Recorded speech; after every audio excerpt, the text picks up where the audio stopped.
Welcome to this special celestial episode of What's Up Pasadena. With the science and space focus of this city, you could say Pasadena is out of this world.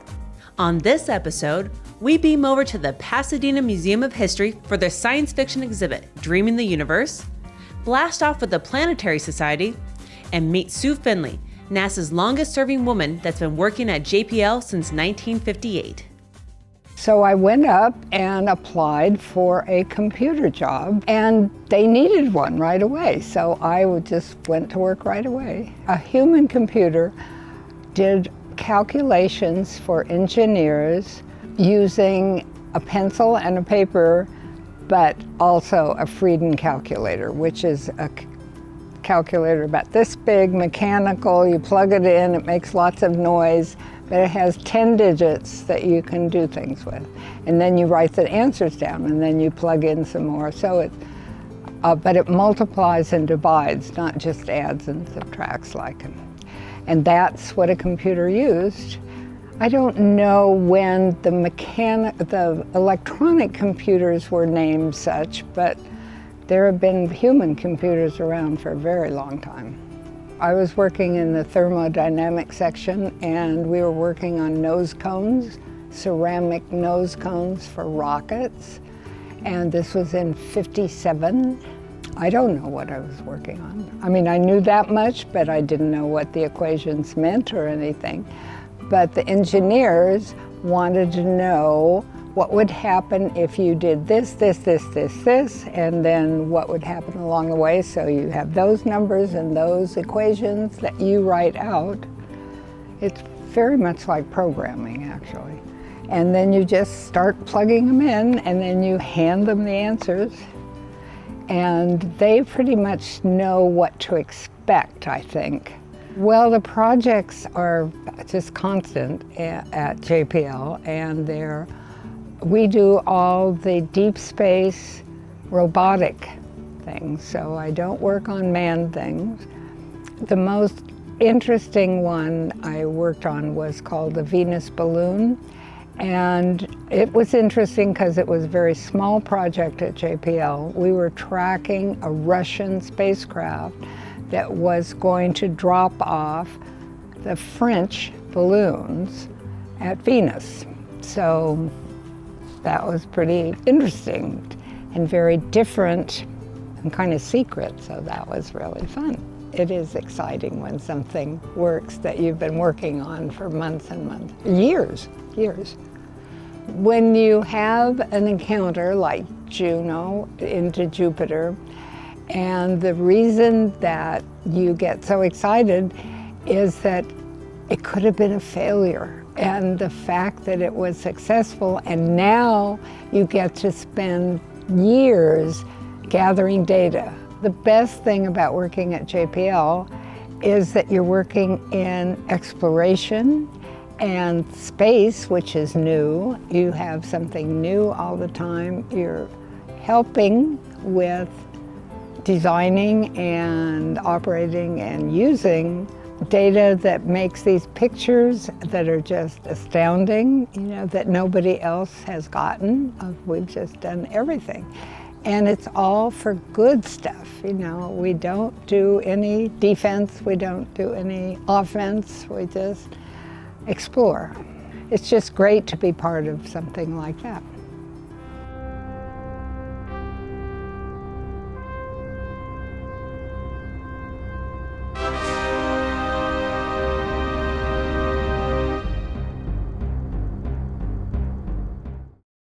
I'll be right back.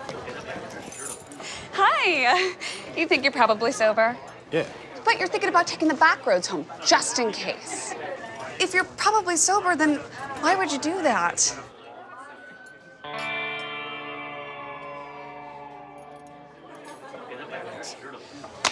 Good choice.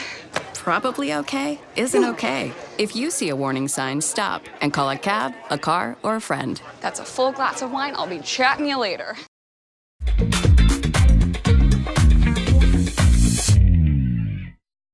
Everybody loves science fiction. From Star Trek to Star Wars, the Dreaming the Universe exhibit at the Pasadena Museum of History has something for everyone. Dreaming the Universe is an exhibit about the intersection of science and science fiction and the history of Southern California.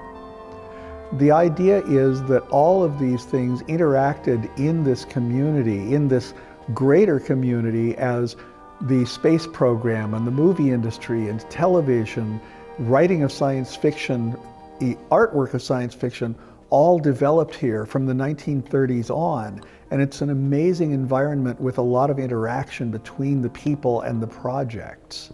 The exhibit runs from now until the very start of September of this year, and it occupies the whole exhibit space here at the Pasadena Museum of History.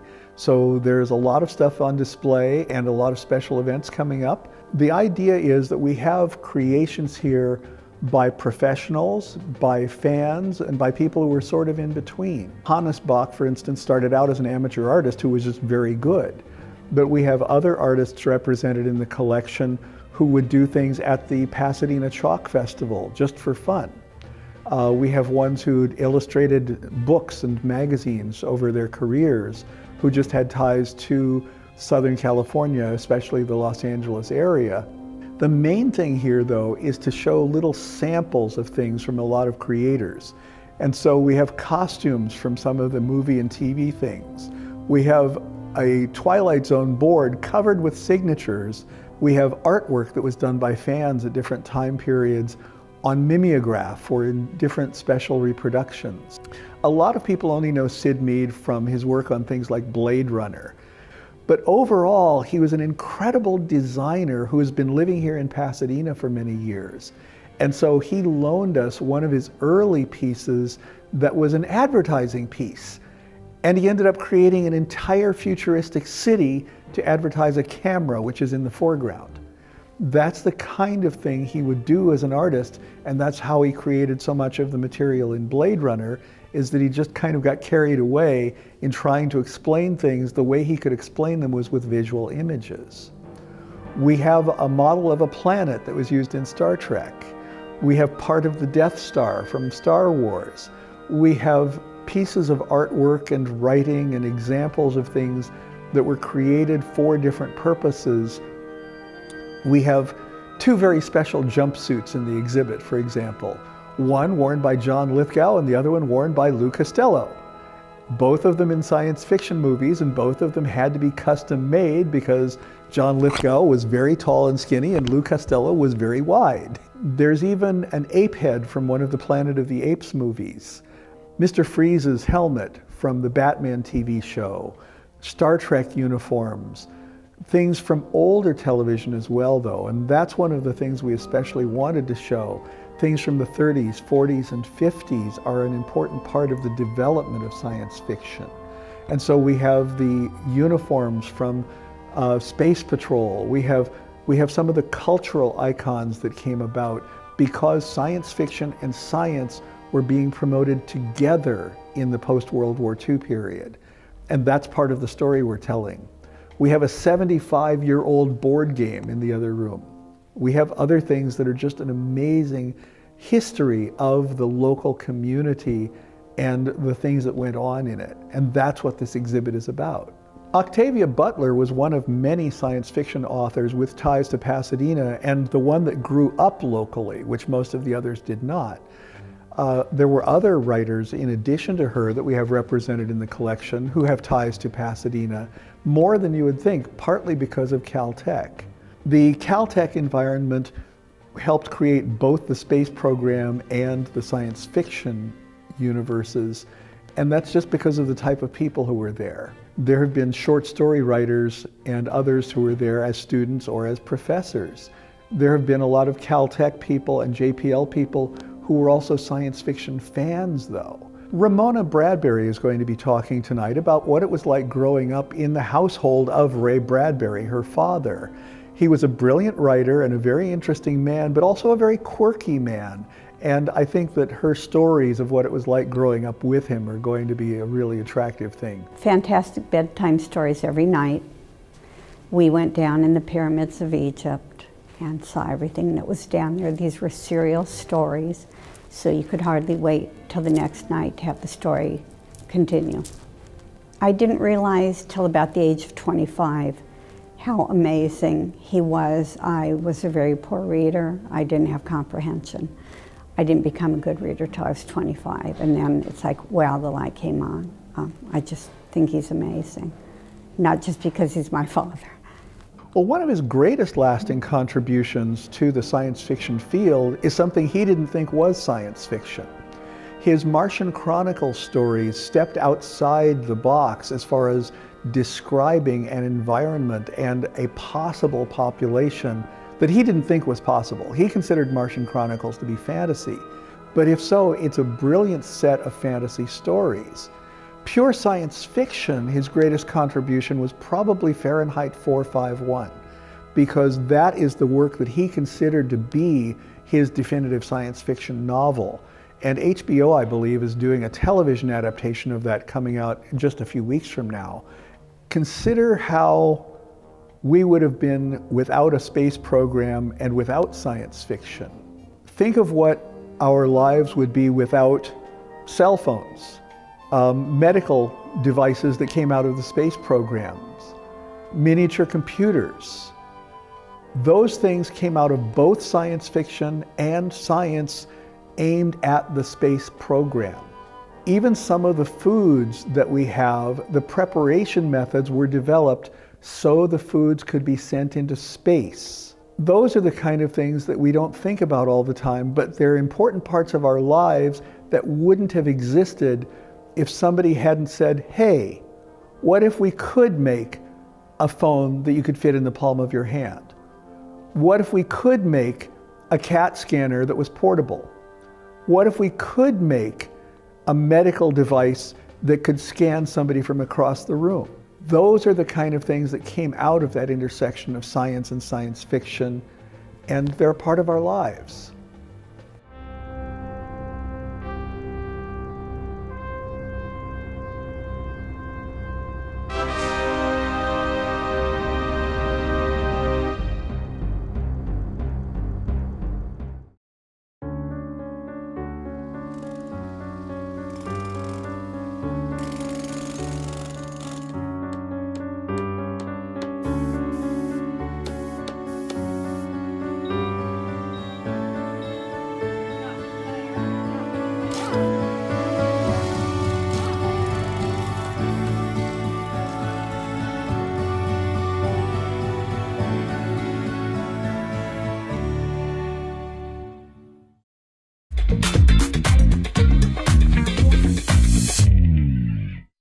Now led by science guru and advocate Bill Nye, the Planetary Society was founded in 1980 to reflect and represent the public's interest in space exploration. One of the organization's founders was the famed Carl Sagan. They created us because they believed in this potential. They believed that we belong in space and that we need to learn about our solar system and beyond. We create, and that would be things like LightSail and the other projects that we directly support, which are advancing space exploration. We advocate with our staff of space policy experts who largely work in Washington, D.C. and have built wonderful relationships with members of Congress, with NASA, and with the people who really determine how space exploration is going to move forward, at least in the United States. And we educate, and that includes both education opportunities for K-12 kids, but really more informal opportunities like our website, like Planetary Radio, like our blog that Emily Lakdawala oversees, and all of the other ways that we reach out to people around the world. I've always been interested in science, and I've always liked telling people, teaching people about science. And I feel like space is kind of like dinosaurs. You don't have to work to get people excited about it. And you also don't have to work very hard to explain what the questions are.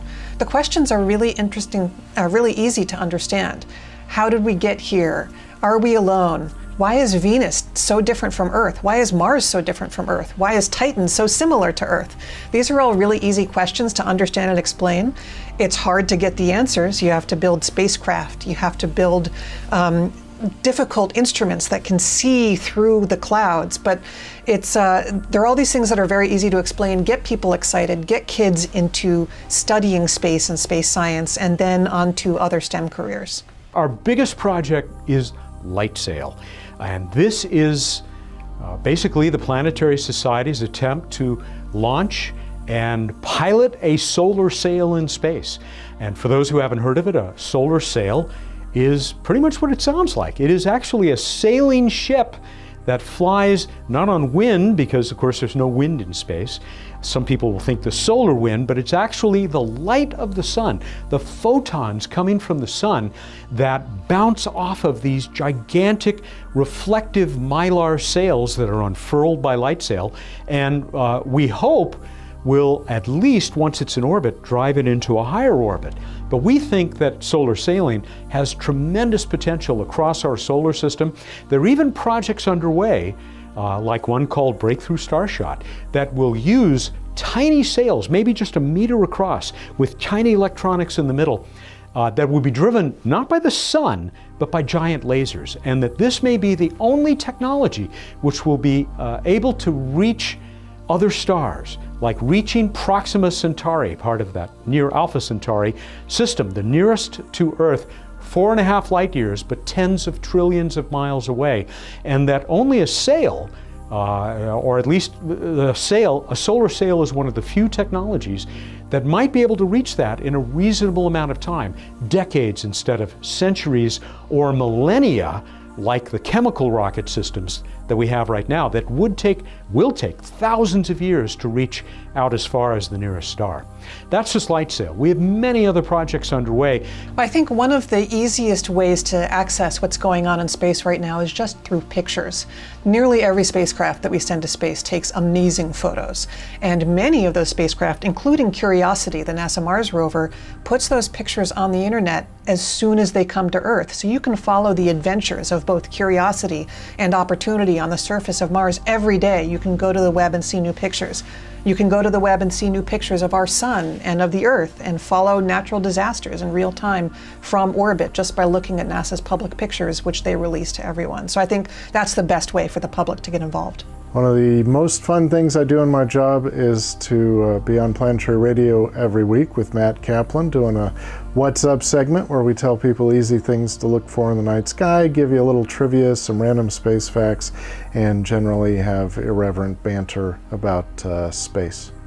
So Planetary Radio, my dream job here. I mean, I used to work in higher education and I retired from that to go full-time at the Planetary Society because I believe so strongly in what we do and what we do with Planetary Radio, which has now been on the air for over 15 years. Before we knew it, we were on over 100 public radio stations, and we still are today. And then what happened a few years ago is that podcasting suddenly appeared, and now, as far as we know, Planetary Radio is the most popular independent podcast about space exploration that you can get anywhere on the internet. It means we've done over 800 weekly episodes of the show. I've really talked to so many of my heroes, people who are heroes to anybody in space exploration. I mean, you could talk about, Apollo astronauts. Just a couple of weeks ago, we had the Yuri's Night celebration where I talked to Nicole Stott, who lived for 100 days or so on the International Space Station and actually flew into space twice on Space Shuttle. 3 different shuttles, one up, one down, and then one more round trip. A fascinating woman who has now become a professional artist. Science fiction writers. We had Arthur C. Clarke. Ray Bradbury was on the show several times. People who led NASA. It's amazing the number of people, leaders of space exploration, that we've had on the show. I believe, all of us here at the Planetary Society believe, that it is absolutely vital if we are going to solve the great challenges that humanity faces, that we embrace science. And that's become, sadly, a tougher thing to say because there are, unfortunately, some forces that, some of us see as anti-science now in our nation and around the world. And yet, even though people will point to things and say, that problem there, climate change, that's the fault of science, that's the fault of technology. Well, not really. It's the fault of how that technology and that science were used. But if we're going to solve these problems, it's going to depend on science. And then it's the power of science to excite all of us, to make us feel our purpose our place in space, as Bill Nye likes to say, and that when we study space, we're really studying ourselves. When we study Venus and Mars, we're really learning more about Earth as we learn about these other worlds. When we look for life across the solar system, we are attempting to answer what Bill Nye calls the two great questions, which are, where do we come from, and are we alone? And the power of the effort to answer those questions is an inspiration to everyone, but especially to young people, who we need to become the scientists and engineers and simply science literate people of tomorrow who are going to keep this country and all of humanity moving forward. Here's your events calendar for the month of June. A ticket to explore JPL, June 9th through 10th at Jet Propulsion Laboratory. Playhouse Block Party on June 9th at the Playhouse District. Alien Con on June 15th through 17th at Pasadena Convention Center. Pasadena Chalk Festival on June 16th through 17th at the Paseo. Community Service Day on June 16th at Descanso Gardens. Pasadena Police Department Classic Car Show on June 17th at the Paseo. Rose Seco Weekend, June 23rd through 24th, Brookside Park at the Rose Bowl. That's your events calendar for the month of June. Thanks for joining us on this stellar episode. Follow us on social media and visit us at pasadenamedia.org. Until next time.